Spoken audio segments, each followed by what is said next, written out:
Africans at home and throughout the diaspora. Unity is strength. We've got the power. Stop the fussing and the fighting. Now's the time to do the right thing. We need more UNITY. Come.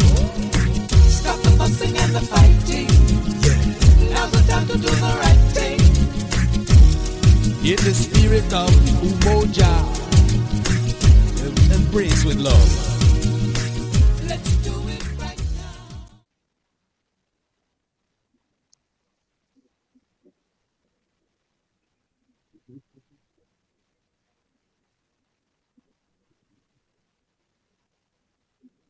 That's right. That's right. This is Jamala Rogers, your host of Voices from the Battlefield. And we've been trying to do it right, but some people didn't get that memo. So we're going to try to make it plain to them and connect the dots as we usually do. Talk about all the battlefronts across this country and actually across the globe of people who are fighting against racism, fighting against patriarchy, homophobia, Islamophobia. But we use so many battlefronts to do that. We use the campuses, we use the streets, we use the legislative halls, and so there are many battles. And sometimes people feel isolated, that they're the only ones doing this, they're the only ones going through this. But now the oppression and repression is made so global now, based on you all's president, that we have there's no pretense of what's going on now. So we're glad that you're here. I like to try to always give you the reminders of important things because they may not always be on the front page of the news. There's still genocide going on in Gaza. Although I do have some important news too, some progress. You know, the crossing at Rafah has been closed for most of these 2 years. That has now been open, and that has allowed the Palestinians to get out, get some services, get some medical attention. So that was an improvement, and it's a progress. And so we'll see what else is going to happen. But, you know, that's progress, but we still have a pathological liar in the White House. We still have a 34-count felon, convicted felon in the White House. And we are getting closer and closer to being able to say he might even be part of the pedophile ring of Jeffrey Epstein. But what we do know, because we've looked at his past, is that he is supporting pedophiles. There is a Missouri state legislature who said GOP stands for Guardian of Pedophiles. And that's appropriate, GOP, Guardians of Pedophiles. But we could see the extensive nature of this. Other thing I want to say about the Epstein files, because they have been so strategic and intentional about the release of the files and when they're released. And so at a certain point, people will start to get fatigued about the files. And then they'll say, there's more important things than that. But it's difficult to start ranking like what's important, because there are a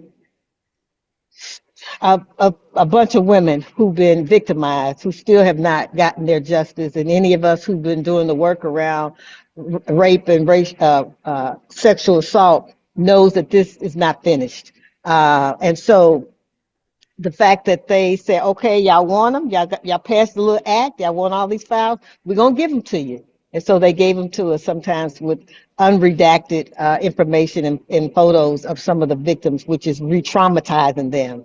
And interestingly enough, some of the real people that need to be outed have had their identities redacted. And so we know these are games that are being played, and we're going to see through them, and we're going to call it for what it is. But we got some deviants in the White House, some people that have no compassion, not at all. I know Congresswoman Jasmine Crockett said what we do have in the White House is not a president, but a national emergency wearing a red tie. And I would say an international emergency wearing a red tie. And also a reminder, Jasmine Crockett is from St. Louis. She's on loan to Texas until we want her back, so don't get too comfortable with that. But she certainly has been a mouthpiece for the people and calling it the way it is. So we're going to, the other thing I want to say is like for abolitionists and been doing work around the death penalty, we were ecstatic last week when Tommy Lee Walker was exonerated. Was a black teen that was accused of raping and killing a white woman in Texas. The problem with that is that little brother was executed in 1956. So too little, too late. But this is why we have to oppose the death penalty, because when they start going, they don't care who it is, what the situation is. That brother wasn't even around this woman, and there were people who were able to say that, but they really don't care. But here he is exonerated. His life is gone. His only son, who was just born at the time of the event. In fact, the night of the event, his mother went into labor and had him. So, this is the reason why we have to say abolish the death penalty, abolish the prison industrial complex, because they are corrupt and will never be just for black folks and poor folks and working folks. So we're gonna get started because this is Black Commentator Wednesday, and so we have some of our contributors to Black Commentator. And because some of you all said that I didn't give enough information about what Black Commentator is, David Love is our editor, and so I'm going to let him talk a little bit about Black Commentator and all our roles in that endeavor. David. Well, thank you so much again for bringing us all together. It's a pleasure to be here. And for those who don't know, Black Commentator is a weekly commentary dedicated to issues of economic justice, social justice, and peace affecting African Americans and the African world. The website has been around since 2002. I have been writing for Black Commentator for, I guess, close to 20 years now. I really appreciate being in community with you, Jamala, and Reverend Irene and Elwood, particularly now when media, particularly Black media, are under assault. I can't think of a more crucial time for us to be able to express our views on issues affecting our community. That's why I think resources like Black Commentator are so valuable. And I encourage people to go to the website, blackcommentator.com, to check us out, see what we're writing, expert opinions and expert analysis. If you want to get in touch with us, the email is publisher@blackcommentator.com if you have comments or want to contribute a piece. So hey, once again, it's great to be here. So I'm going to bring in Elwood Watson and Reverend Irene Monroe, because they are also contributors. And one of the things I find fascinating is sometimes we write about the same thing, even though we haven't communicated, because those are the things that are going on in the world and probably are heavy on our heart and mind. And almost sometimes it looks like we can write each other's stuff. So, and I think the latitude that we have from our publisher, we pretty much can say what we want to say. And we've called people out. We've called them pimp, gangsters, whoever. We've been very, very clear on our words and how powerful they are and what they are. So I do want to welcome again to the show Reverend Irene, and for the first time, Elwood Watson. So thank you for coming on board and spending some time with us. Thank you for having me. And the other thing I want to mention is, like, I think all of us have our websites, not just a Black Commentary website, but you can go to any of our websites. And somebody like Julia Malveaux, she actually puts out a newsletter that I wouldn't have the time to do, but it's an excellent newsletter with all her stuff. And other thing that I found out almost serendipitously, David, is that when our stuff gets printed in Black Commentator, it automatically goes to LA Progressive. I did Mhm. not know that when I started. And so our words go to a whole nother section of people. So I was happy about that. But let's get down to what's going on, because we are starting out February 4th and close to the beginning of Black History Month. I really want us to reflect on all that is going on with Black history. And I know, Elwood, you actually are on a campus. So are you, Dave, right? Mhm. David, talk about what's going on at the campus, particularly what's going on in the Black Studies department. Are you having to push back, organize against some of the encroachment on your program, whether it be funding or programmatically? But what's the temperature of the on the campus now around Black history and culture? Well, at East Tennessee State University, where I'm a professor, I'm a professor of history, American history, Black studies, and gender and sexuality studies and pop culture. So at my institution, uh, the Black population in East Tennessee has never been very large, but we do have a Black studies program. And one of my colleagues is the director of the program right now. I was the acting chair several years ago. And right now, where Tennessee is like a lot of southern states, I call them, the red states, where, they outlawed any type of diversity initiatives, and a lot of things have had to be reorganized or certainly at the very least redefined. And with that, uh, there are still efforts to have celebrations on Dr. King and Martin Luther King Jr. Day and those type of things. They have not been abolished, but there are people who are using different titles and different things. So the events are still taking place, but the manner in which they're doing the language has changed, at least at my institution. So there hasn't been any type of major upheaval or significant resistance to Black History Month or an era. The celebrations are still taking place. The breakfasts are still happening. So nothing has really changed dramatically in that sense.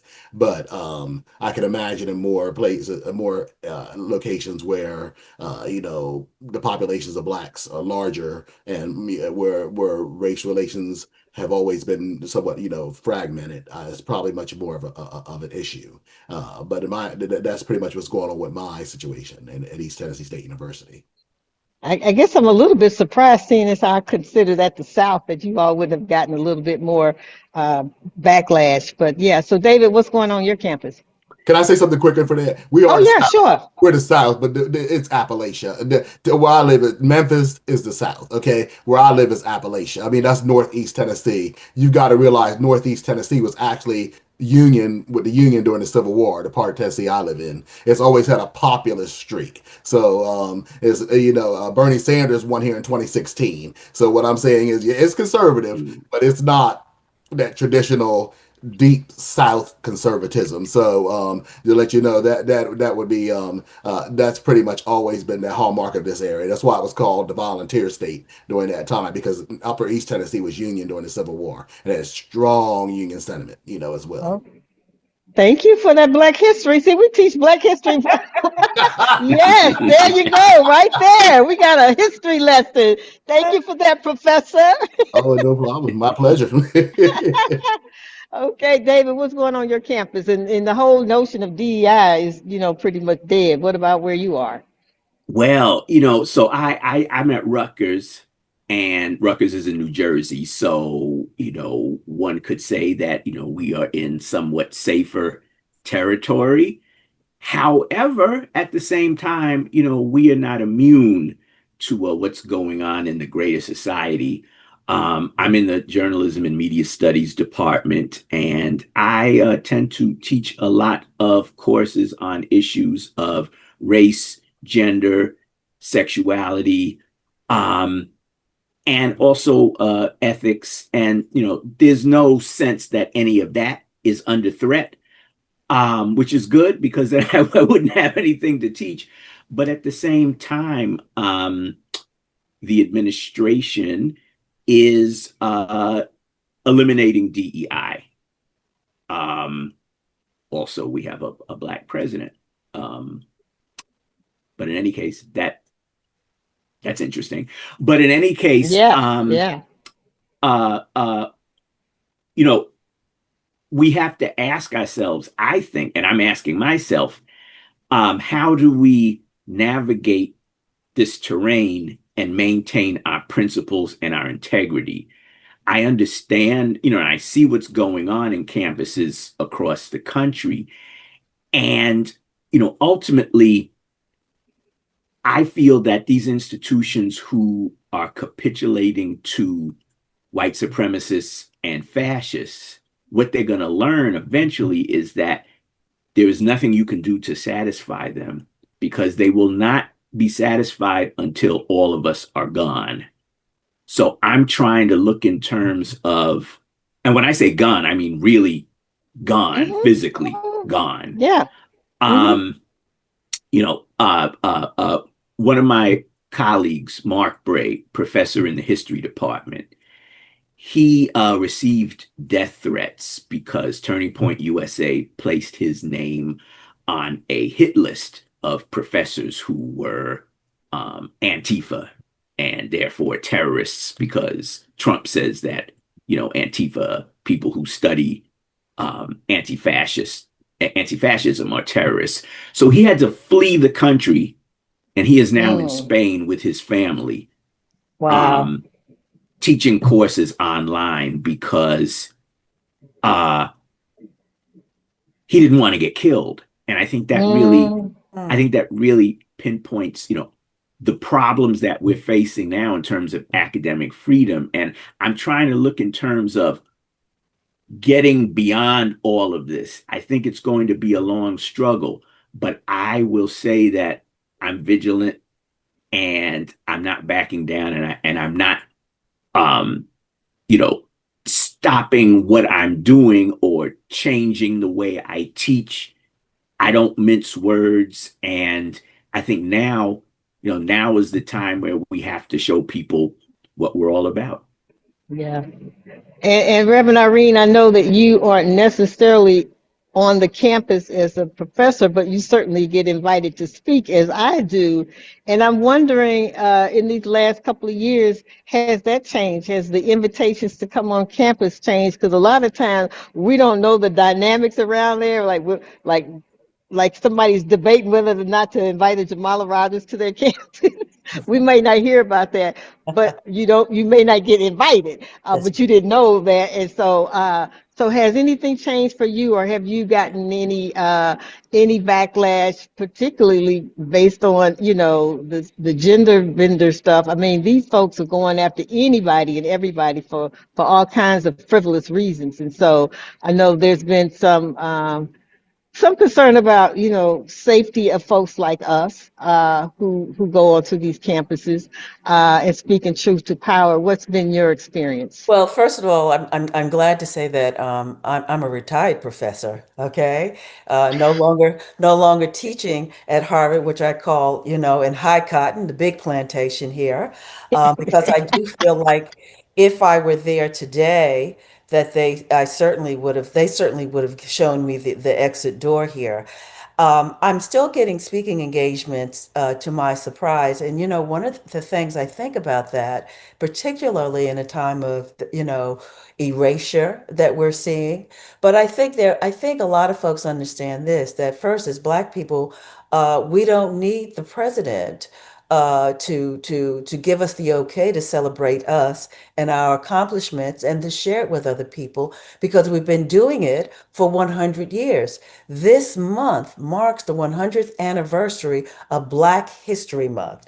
And it's quite pivotal because we're on the eve of America's 250th anniversary. So to know that this has survived in the face of, and this is interesting, in the face of what I understand, 250 years of slavery, 90 years of Jim Crow, and 60 years of separate and unequal discrimination against us. That in and of itself, to me, is miraculous.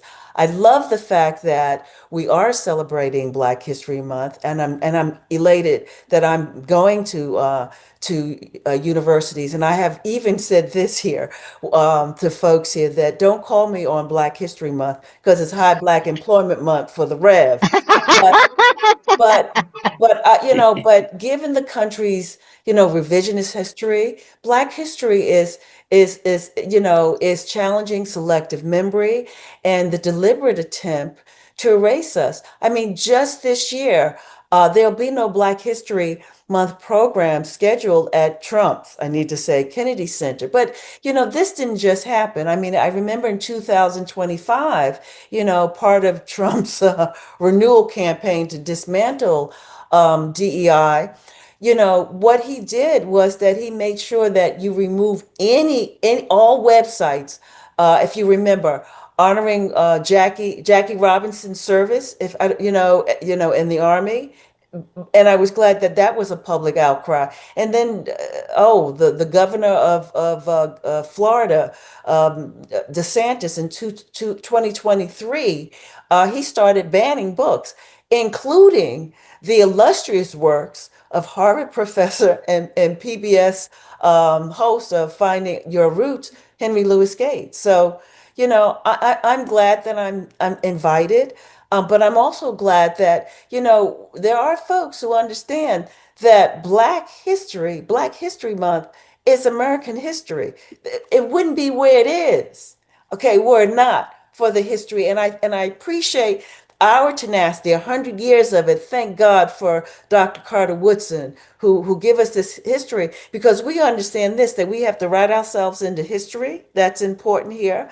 We need to celebrate ourselves, and that by having Black History Month, we're maintaining an archive of history, and we're, providing a canon of survival for future generations. And that's absolutely true. And I think a lot about this in the last couple of years, because people keep telling me, particularly my elders, is that you got to keep talking and you have to keep adding content to the internet, because if we don't like continue to talk and write, there will be no record of what's going on. And then, I think all of us take what we do seriously, but then I added another sort of responsibility and even a burden about what it means to document these times. And so I think that, I just had a talk to a group about Black history, and sometimes I start off by saying, Dr. Carter G. Woodson picked that month and picked the week, because sometimes I hear Black people saying, white folks, the power structure gave us the shortest month of the year. That's not fair. And I have to remind people, this is part of knowing your history. Like Dr. Carter G. Woodson picked that because his idols were, you know, Abraham Lincoln and Frederick Douglass. Their birthdays were there, so he picked that. But over the next 50 years, Black folks said this is such a robust body of work. It's going to take more than a week for us to get to this. So then it became Black History Month. That's right. Now, if you look at any of the memes out there, they said 365 days, and that's real. So I think, the 100 years, it took us a while to get here. But Black History Month, as you said, Irene, is so important because it is American history. And to the degree that that's suppressed, repressed, revised, then revises the whole history of this country. And so I think it's just critically important that we maintain it and we help other institutions. Like, I don't know what to do about the National African American History Museum, who's having to placate to Trump. I mean, I feel bad for them, but that's not why I'm a member of. I'm not trying to give y'all money to do that. My little dollars, I want them to count. And so I know that they are in a very precarious position. I don't know how we help support them, but I guess you continue to send money and say, if you need any help around trying to keep that dog at bay, let me know. But what do we do about those kinds of institutions? We saw in Philly where they started taking down different monuments on the street. It's just like we're seeing it in so many different ways that we've taken for granted. Like we have a visual wall where it says this is Black, the history of, and then all of a sudden it's gone. Well, in another 5, 10 years, folks won't even remember what was there. How do we protect these Black institutions that are preserving, protecting our history? Yeah. Well, I just want to say this quickly. We've always found ways to maintain our history. Whether I could tell people Black media long before the New York Times and well, I grew up in New York City before the New York Times and Washington Post here. One of the ways we've always done it, whether it's the Chitlin Circuit, the oral history, Black Twitter, the grapevine. But I think one of the things that we have to understand when we talk about Smithsonian, and that's the museum in DC. That's government money, and that we need to own some of these buildings, so that becomes the problem when the city and the government give you a building. You can always expect that it might at any time when the tide turn to take it away here. So we got to own it like Yeah. we own our Black churches here. And that's the only way in which we can maintain the artifacts of our history. Yeah. So the two folks that are actually on campus, are there any particular cultural institutions that are maybe separate from even those departments that you think are at risk, or even in the communities where you are, that people need to be aware of? Not so much where I'm at. I think that I do want to go back as we were talking about Black History Month. That is my next column for BC Black Commentator, so you'll see that tomorrow. I write That's mine too. See, that's how we double up. so, so Reverend Irene Monroe as well. There you go. So, but I think that I'm looking forward to seeing your perspective on it. And I feel you mentioned a very good point, Jamala, about the organizations with the Smithsonian and others. The NACP has been running a lot of commercials lately on television. I don't know if you've been seeing those lately about needing donations of money. I have to be honest, and this might get some people upset, listeners and others, but I'm not willing to donate to the NACP right now because I really don't see, and not just them, but other organizations, I haven't really seen that level of pushback or that level of resistance that you saw decades ago for Black leadership. And to me, I feel right now is you simply cannot just ask for money and we need your help now if you're not seeing any at least if I'm not seeing any efforts to respond to the attacks on Black history and Black institutions. And it's not even there. I think if you look at a lot of areas of the Black community right now, the silence among even, I'm not talking about the current minister here, Monroe, others, but I mean the silence among the Black clergy, the silence among the Black politicians and others, it's almost been kind of deafening. And I really have not seen any response or resistance. And I'm saying I don't think people are saying I really cannot support. If you're going to be a leader and you're supposed to be speaking on behalf of the community, and that's what you're saying you're representing, then I have to see more demonstrative action. And I think a lot of it has been performative at best. And I just don't Mm, see any effort where there's, and I'm not, and in good conscience myself, I cannot, and I have to see a lot more because uh, uh, um, more effort in order before I'm willing to really, go out there and really, really support. I mean, my financial support to these organizations. right, right. No, I hear you. What Yeah. about you, David? What's going on that way? Yeah, well, so as I said, I'm at Rutgers, and I also live in Philadelphia, so I have two different perspectives on this. I mean, as far as Rutgers, I don't see any threats to, as far as eliminating Black expression on campus. I mean, we have the Paul Robeson Cultural Center. Paul Robeson is, our most famous alum. And I think all hell would break loose if they tried to do something to eliminate his name from the campus. um, I would say also, looking at Philadelphia, we are now witnessing the of course, as was just mentioned, the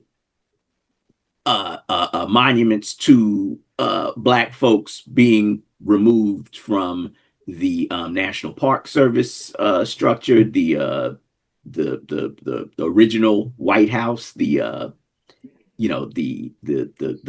presidential mansion where Washington lived and enslaved people.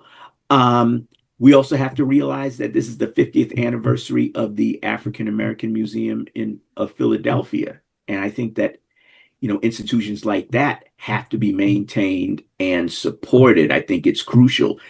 Also, the 20th anniversary of African American studies being required study in Philadelphia public schools. My son, thankfully, has to learn that. He's learning it at home anyway, but Right, the right. fact that all students have to learn it, I think, is crucial, and we have to make sure that that continues. And as far as what Elwood said about some of these institutions, that Black institutions that aren't really doing much, I think that we have to look at some of these legacy institutions that maybe have been able to sustain themselves from their historical reputation, but haven't done much lately. And maybe start to look at newer organizations that are really out there doing what has to be done. I think of, Black Voters Matter and other organizations that maybe are more in tune with the needs of today. And maybe we have to look at some of those organizations to help us to maintain this legacy, because there's a lot of work to be done. Yeah, absolutely. But when you say required reading, this is sad, but I immediately thought about the Orange Man has mandated the viewing of Melania as historical, whatever, whatever. He's mandating that this be required. I mean, so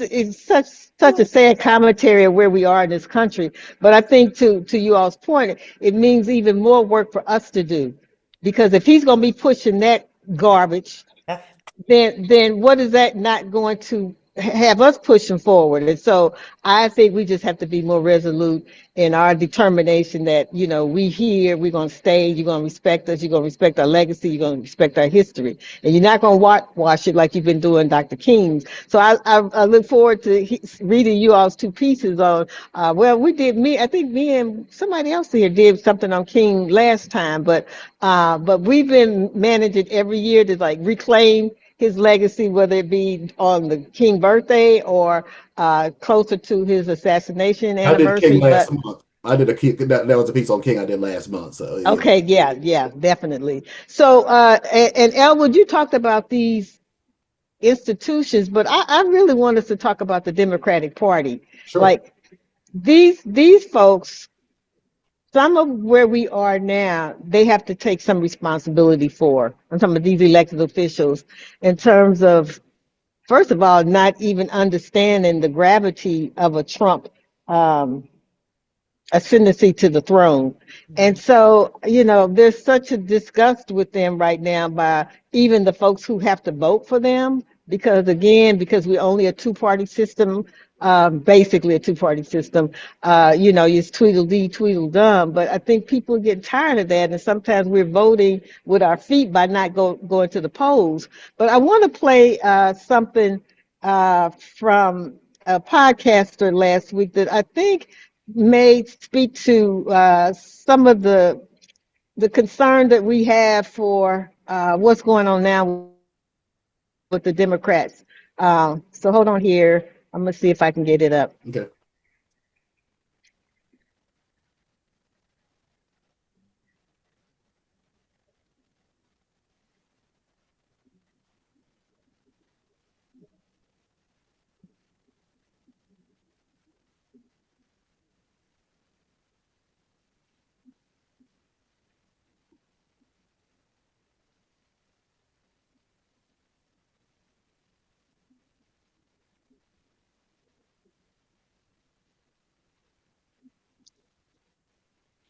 So that was the land pod land I forgot, urban pod. But really, when I heard that, I'm like, I've heard that from a number of different sources about they're not really opposing what's going on. They're really just trying to wait their turn so they can get some of that power. So I just want to, what's your response to that?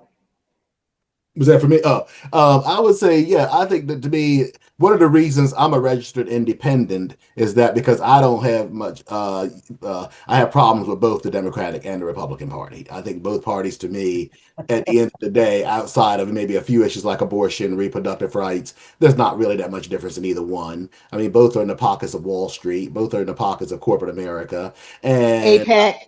APAC. I mean, those are about saying to me. That's just to me. There's not really. But you said Tweedledee and Tweedledum. That's pretty much about right. And I think that that's where I think we need. I've always said for several years now we need at least 4 or 5 viable parties in the United States because we've had them in the past, and until that happens, I don't see the people. As the people they're supposed to speak for being benefited at all because as far as I'm concerned we're way down on the list of their concerns if we're on the list at all. Okay, so I think that it's about appeasing corporate donors, wealthy billionaires, lobbyists, lawyers. I mean they're all working for corporate and the politicians right now. There's no polite way to say it. Many are bought and paid for. Right. And Yeah. I mean, they're bought and paid for. I mean, with corporate, exactly. When people are giving you $40 billion to a campaign and whatever, they're not for the most part, they're not doing it out of the kindness of their heart. I mean, they're doing it because they're expecting something from you. Okay, and the Right. reality is, and that's what's happening. There's too much money in politics right now, and the Supreme Court Citizens United and how it was terrible. And that was one of the worst decisions that could be made because it gave unlimited amounts of money you could donate to corporate campaigns. It used to be a limit for anybody, and that was done by design years ago because it kept money out. It kept the billionaires from ever being able to exercise that level of control over the political system. And now what is happening is because of that. Law that has passed, the corporations and plutocrats and others are basically buying politicians and enacting their own agenda. And I mean, I'm not convinced that's even just Republican, conservative. I would even say there are neoliberals and others who are involved in that dynamic. I mean, we talk about the conservatives, but I'm not convinced that some liberals. You listen to people like James Carville, talk about wokeness on college campuses, and he attacked Jasmine Crockett, talking about she was. I mean, that man is basically Republican light at a minimum. I mean, that man. I mean, he is not. He is not. I mean, that man is. I mean, he's a centrist Democrat. I mean, he is definitely not no progressive Democrat. I mean, he might as well just put him over. Well, his wife, he married Mary Batlin, who was Bush's campaign manager in 1992. George Bush's senior's campaign manager in 1992, Mary Batlin. So my point is that right there tells you, I mean, how a lot of how interwoven a lot of these people pretty much are. I mean, some of them have Monica Crowley who wrote Nixon the Winner. She was on Fox for a while, a commentator. The late Alan Combs, he's a liberal podcaster or whatever. She was his sister-in-law. I mean, so I'm saying, I mean, people marry who they love, but my point is, a lot of times these people go to country clubs together, and That's right. they pretty much they're just the same churches and everything else. I mean, they get along a lot better than publicly. They might go yell and scream and stuff. It was. I remember somebody was telling a joke. They said, for all we know, that Marjorie Taylor Greene and Alcee Hastings might be buddies, and I'm just. I mean, it's just like So I think those kind of things. I mean, Aaron Magruder, it's after he did that show he did a comic called The Boondocks years ago. That's right. He was Right. like, he remember he had that episode, and they were arguing in the green room on TV and stuff. And at the very end of it, they were in the room with each other, like, oh hey, how you doing? How you doing? Good to see you again. And da da da da da. This is good for our paychecks. And after that, that was the last episode he did. That you have heard it from him a lot because I think he exposed a secret that they didn't want you to know about. They were saying, Right. I agree with you. what I'm saying? All of a sudden he was he's like, well, I think I'm going to move away from this for a while. I think he was probably pressured or bullied. That he might have got a severance package, but he exposed something that they did not want you to see. I mean, they get on arguing TV with each other stuff, but at the end of the day, they're all getting paid. Okay. I Yeah, agree. I yeah, so yeah, by agree. the I same agree. people. Yeah, Yes. Yeah. Yes. I so agree with you. You know, one of the Thank you. things that has always been a query for me is that when they talked about reaching over the aisle, and I always go like, now, and I look at that Yep. from this, I look at this from this position. You got Republicans and Democrats here and stuff. And when I said reaching across the aisle, it's like how much I read it as how much can we maintain our power and privilege and look like we giving people, you know, what they want. And so I always have thought that there wasn't much difference between both parties. I stayed with the Democratic Party because, again, I think I shared on the previous show that my councilwoman was Shirley Chisholm, and her one of her books was Unbossed and Unbought. So. Hmm.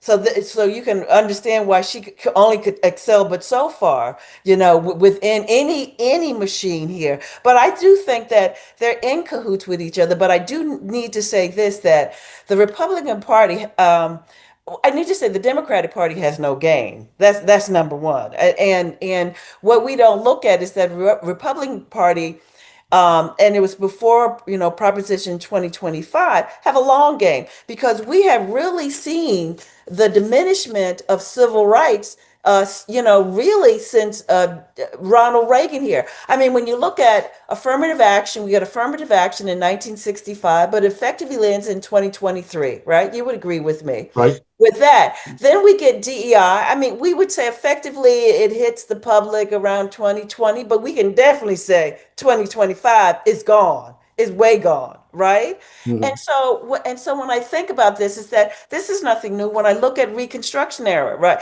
we would say that it began in 1865, right, the end of the Civil War, but clearly by 1877, it's gone. So my point is, why are we as a people, the history has shown us that even in that moment, it looks like it's turning the dial. It will only turn it as much as it doesn't have to lose, both parties, its power and privilege. And when they said the browning of America, we could have never thought that that transition would be easy. And and also when I say we have no game, because we're still looking at a paradigm that derived and rightly so and effectively so out of the 1960s, a paradigm that is absolutely defunct now. And so I agree with you, Elwood, about the NAACP. They really do have to up their game. Yeah. So, there's all this hoopla around the midterm elections, like something magical is going to happen should the Democrats get control again. So Right. David, what should we be looking at as we go into that? Because it seems to me that we are making more demands out of the Republicans, but sort of letting the Democrats slide. And I've Hmm. been so disappointed, even when they tried that thing last time about shutting down the House, blah blah blah. They would, the Democrats wouldn't hear it in other cities, and then they relinquished. I'm like, what was all that for? Really? Yes. What do we get out of that? Nada. And so I think poor people and working people, multiracial working class, they are just tired of being pitted in this ping pong game of who's going to do something for us. And I know people got mad that some of our folks defected and voted for Trump, but it's either one or the other. So you say I'm gonna take a chance with this guy. Why? History showed us that that's not the guy. But what should we be thinking about as we get to these midterms and all this energy around? Let's get Just the one quick thing, if uh, you don't mind, before David. I'm sorry. Did you anybody hear about Farrakhan, what he was saying yesterday or the day before?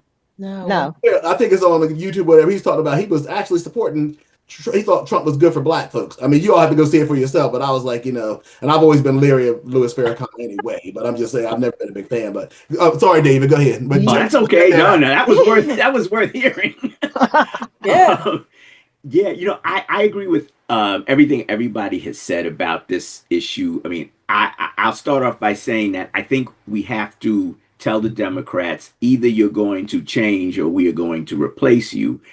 They are acting like controlled opposition. And I'm speaking as the former director of the Pennsylvania Legislative Black Caucus. Um, you know, when folks are getting money from Palantir, from APAC, from all of these corporate interests, billionaires, they're not going to act in the interests of the people. So they're going to have to decide what are we doing here? I think ultimately, yeah, we need to challenge these people. We have to run people to replace them. We have to look at other parties. I know in Philadelphia and other cities, you have the Working Families Party, and other independent parties. We have to build those institutions because the Democrats are not going to do it in their present form. I have no vested interest in Democrats Well, or David, Republicans. if we see somebody that's progressive, that's uh, you know, principled, and we want to elect them, what happens when they go into the swamp? And I'm thinking about, Yeah. the pressure that the Justice Democrats got from the establishment, people like AOC. I mean, Hmm. they weren't welcome. It's like, okay, they're a threat. And Yes. they probably could have helped to push, these centrist and even some backward folks in the right direction. Now, we just Hmm. had the guy from Texas win. This was a union person, a working class person. What does it mean for him to go into the swamp?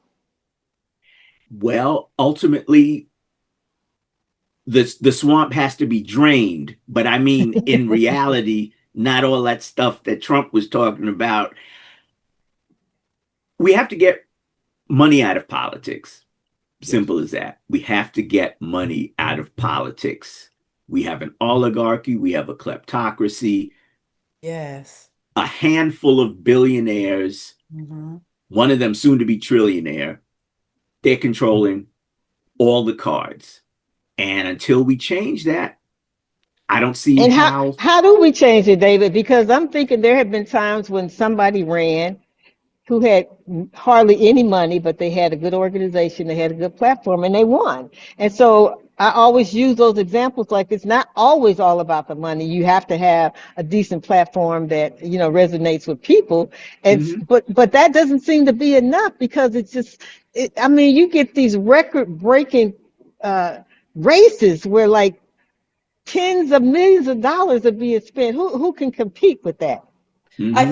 I think the newly elected mayor of New York City shows you an example of what that's like. I also think Bernie Sanders sort of, shows us that, as well as AOC, and they're speaking to a larger demographic across all kinds of, vectors here, all kinds of social indicators of what the masses of the people want. And so it's not that it can be done, but we timing is everything, and we have to have the right person to come forth. But a lot of people do this for their own self, aggrandizement. I can't believe it's about the pay, but it does give you a lot of perks here and stuff. So I mean, we got to go through the weeds here and find folks who really want to affect a change and get behind those people here. And when we do those things, because I mean, when we look at the mayor of New York, he's a Muslim. Okay, unabashedly so, unapologetically so. That is not the face of what we would expect here. So I think that in some ways, sometimes that person has that be the person who's very much in the margin that comes with such a compelling message that we all get on board. We saw that with Barack Obama. Because at one time I was saying I thought it was Leroy Jones, his African name. I was saying I couldn't remember, but I was using his name, thinking, "Oh my God, is the poet now going to be president?" Okay, you That know. would be a mini Baraka. That's right. That's right. I kept saying thank you. I kept saying that. Yeah. So I think that that's what we got to understand, and it's really in the hands of a future generation of folks. I think that the mayor of New York, I think he's a millennial. I'm not sure, or he might be Gen X or something. But we actually need younger folks who are not afraid either, and don't feel they have a lot to lose. Mhm. Yeah, Okay. but I And I just keep like. thinking about. Go ahead. I'll keep thinking about the new mayor and likening him to Cuba. When you get isolated, you can't do your agenda. And one of the fears I have for Mandami is that they're going to start putting roadblocks in his way, and then people will say, "See, I told you." And so, how do we make sure that the Democrats that we asking to put their really their lives on the line at this point, because they're killing Democrats, like they're killing Democrats, they don't agree with them. So this is some serious business because none of us. Well, when people ask me why don't I run, yeah, I do better on the outside than the inside, but we don't have a bench of those people that you're talking about, Reverend Irene, that could come forward. And then what happens is like when there's an opportunity, the opportunists come forward. And so how do we prepare for that? And how do we start identifying some younger people who are unapologetically not tied to the system, but who want transformational change? Well, I think you see Summer Lee in Pennsylvania is a good example of that too. I mean, who doesn't take money? I'm sure Dave is more familiar with her since he lives in Pennsylvania in the area. But I would also say too, as a historian, I studied trends. There are a lot of things that were happening in the 1850s and are happening now in the United States. Talk of secession and resistance toward government. And it was Mark Twain who said it best: "History doesn't exactly repeat itself, but it does rhyme." And I think we're in a civil war right. I think we're in a civil war. We're in a civil war right now, and not like a war between the states like we did in the 19th century, but we're in a culture wars, and we're in a lot of those dynamics. And I think you're going to see a reconstruction probably in the next 4 or 5 years in this country, probably even 3 to 4 years right now. I think we're going to. I'm more optimistic. I think we'll get through this. America's went through rough times, and a lot of times, whatever it is that people don't understand, but sometimes it's what you least expect that sets the mass people off. You remember in 1773, people were like, "Wait a minute, you all upset about tea?" The Boston Tea Party. You remember what he said? Taxation, no taxation We'll without show you.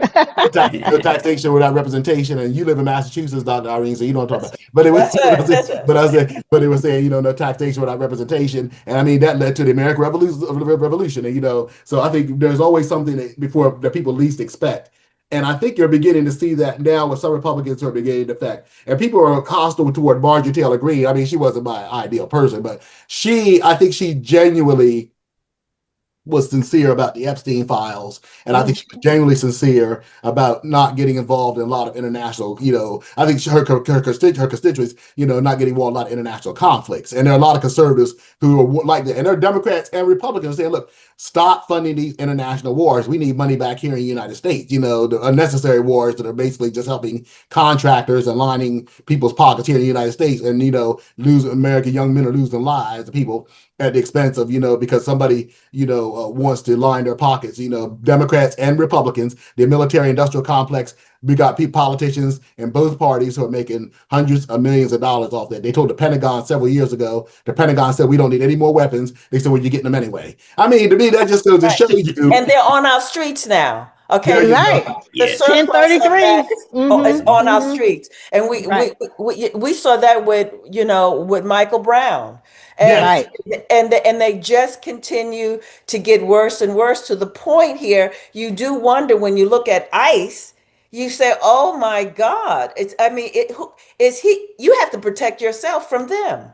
Right. A Exactly. town of 25, 30,000 people with a militarized police force. That is ridiculous. I mean, Exactly. what is a town with 25? Even Jake Tapper himself, at that time, I guess he was supposed to be objective, and he was in Ferguson or something during that time. He goes, "This is ridiculous. This is unnecessary." And I think that he called himself, because it was like he himself saw how crazy that was, what they were doing. I But see, mean, Mm-hmm. the turning point that might have some sustainability is the two last killings of people with Renee Good and then Alex Petrie. right. And the reason for that, because again, we're in Minnesota again. We had George Floyd.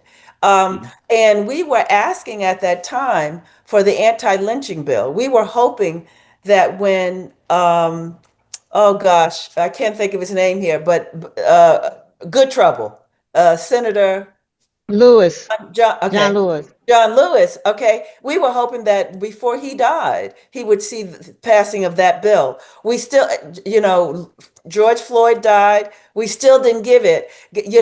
We still didn't get it. So but eventually we did. But this is long past the issues here. And it And was a watered down version. Okay, thank Yes. you. Okay, it would dishonor John Conyers, who was very much an advocate back in the 70s around it. But what I'm saying is that the optics now look like white America. That boy that was killed, Alex, he looked like, okay, we all know that kind of dude. We all have Mhm. seen that dude, in our neighborhood. So when it looks like us and it's not brown and black bodies, it's a serious wake up call.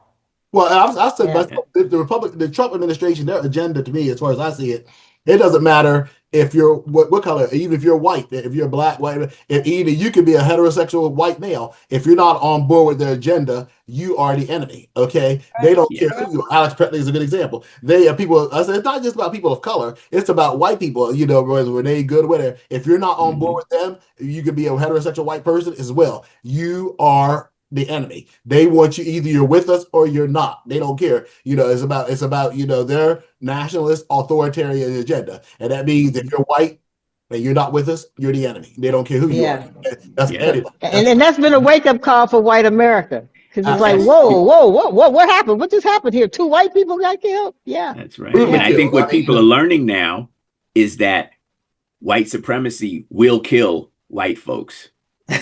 always Always have. have. Always have.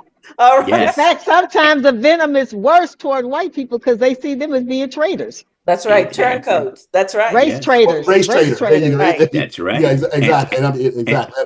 Look at John Brown was a good example of that. You know what I mean? Yeah. Oh exactly. yeah. Oh I mean, yeah. And, Oh yeah.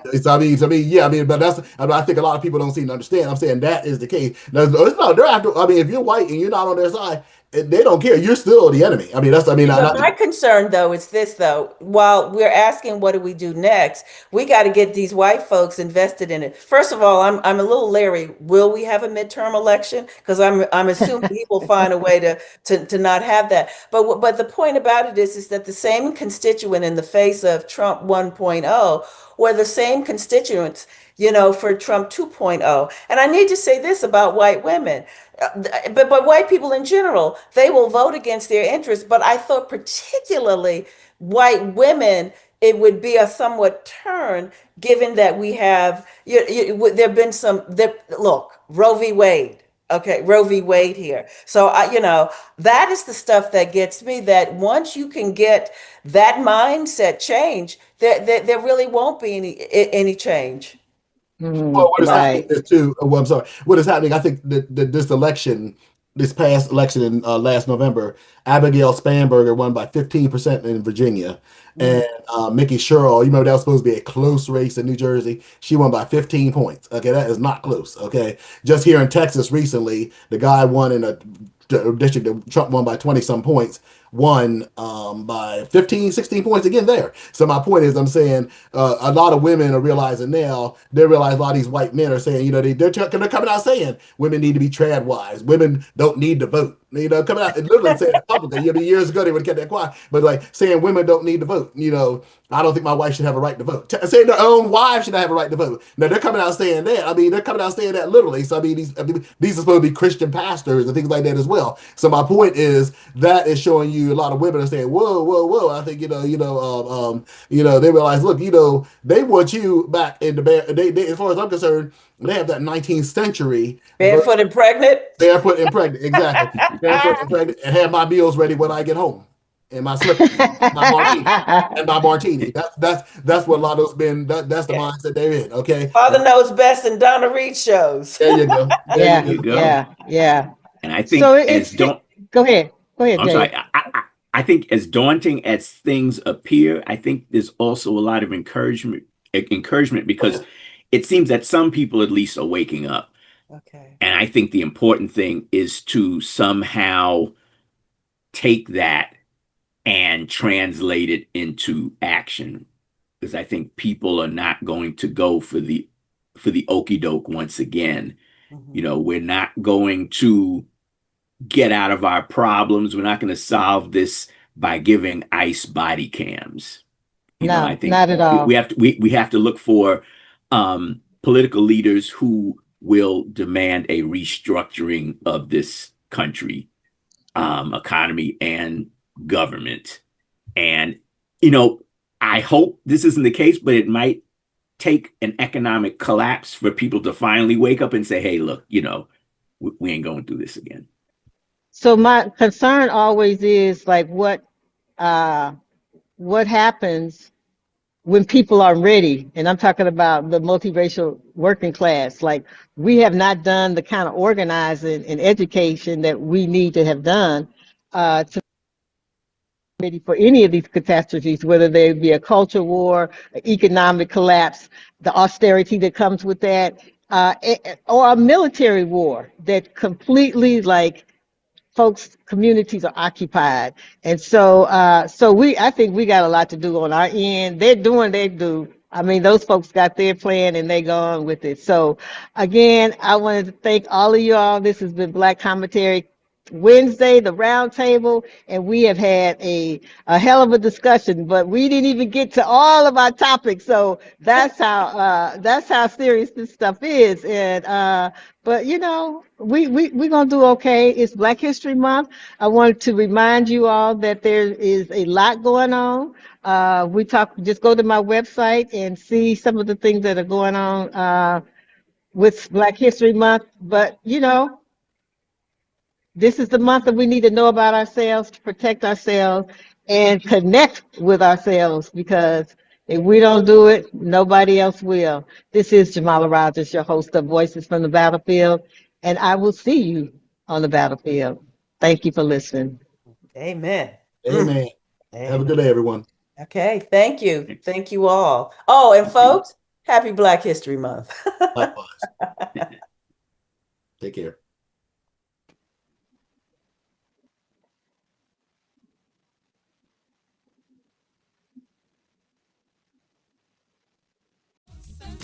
We've got to do it right. Stop the fussing and the